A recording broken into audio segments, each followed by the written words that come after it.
ابو ہریرہ رضی اللہ عنہ نے بیان کیا کہ نبی کریم صلی اللہ علیہ وسلم نے فرمایا، جو کوئی لوگوں کا مال قرض کے طور پر ادا کرنے کی نیت سے لیتا ہے تو اللہ تعالیٰ بھی اس کی طرف سے ادا کرے گا، اور جو کوئی نہ دینے کے لیے لے تو اللہ تعالیٰ بھی اس کو تباہ کر دے گا۔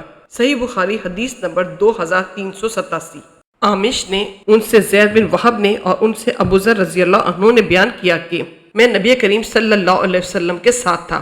آپ صلی اللہ علیہ وسلم نے جب دیکھا آپ کی مراد احد پہاڑ کو دیکھنے سے تھی تو فرمایا کہ میں یہ بھی پسند نہیں کروں گا کہ احد پہاڑ سونے کا ہو جائے تو اس میں سے میرے پاس ایک دینار کے برابر بھی 3 دن سے زیادہ باقی رہے، سوائے اس دینار کے جو میں کسی کا قرض ادا کرنے کے لیے رکھ لوں۔ پھر فرمایا، دنیا میں دیکھو جو زیادہ مال والے ہیں وہی محتاج ہیں، سوائے ان کے جو اپنے مال و دولت کو یوں اور یوں خرچ کریں۔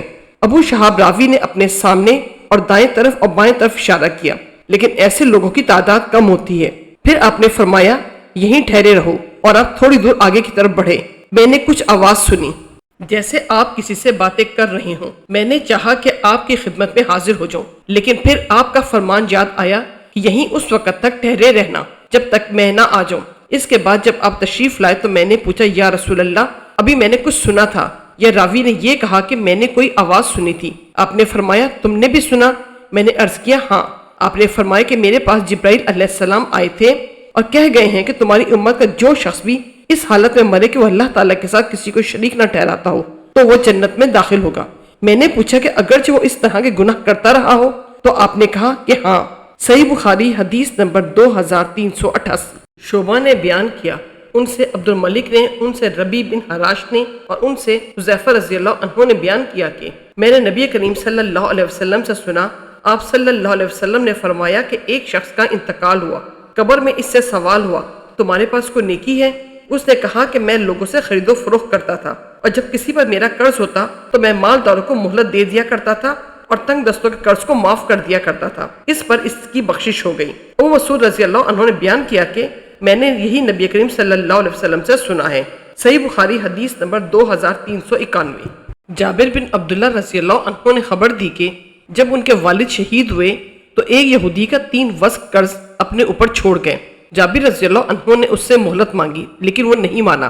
پھر جابر رضی اللہ عنہ حضرت صلی اللہ علیہ وسلم کی خدمت میں حاضر ہوئے تاکہ آپ اس یہودی ابو شام سے مہلت دینے کی سفارش کر دیں۔ رسول اللہ صلی اللہ علیہ وسلم تشریف لائے اور یہودی سے یہ فرمایا کہ جابر رضی اللہ عنہ کے باغ کے پھل جو بھی ہوں اس قرض کے بدلے میں لے لیں جو ان کے والد کے اوپر اس کا ہے۔ اس نے اس سے بھی انکار کر دیا۔ اب رسول کریم صلی اللہ علیہ وسلم باغ میں داخل ہوئے اور اس میں چلتے رہے۔ پھر جابر رضی اللہ عنہ سے آپ نے فرمایا کہ باغ کا پھل توڑ کے اس کا قرض ادا کر دو۔ جب رسول اللہ صلی اللہ علیہ وسلم واپس تشریف لائے تو انہوں نے باغ کی کھجوریں توڑی۔ اب یہودی کا 30 وسق ادا کر دیا، 17 وسق اس میں سے بچ بھی رہا۔ جابر رضی اللہ عنہ آپ صلی اللہ علیہ وسلم کی خدمت میں حاضر ہوئے تاکہ آپ کو بھی یہ اطلاع کر دیں۔ آپ اس وقت عصر کی نماز پڑھ رہے تھے۔ جب آپ صلی اللہ علیہ وسلم فارغ ہوئے تو انہوں نے آپ صلی اللہ علیہ وسلم کو اطلاع دی۔ آپ صلی اللہ علیہ وسلم نے فرمایا کہ اس کی خبر ابن خطاب کو بھی کر دو۔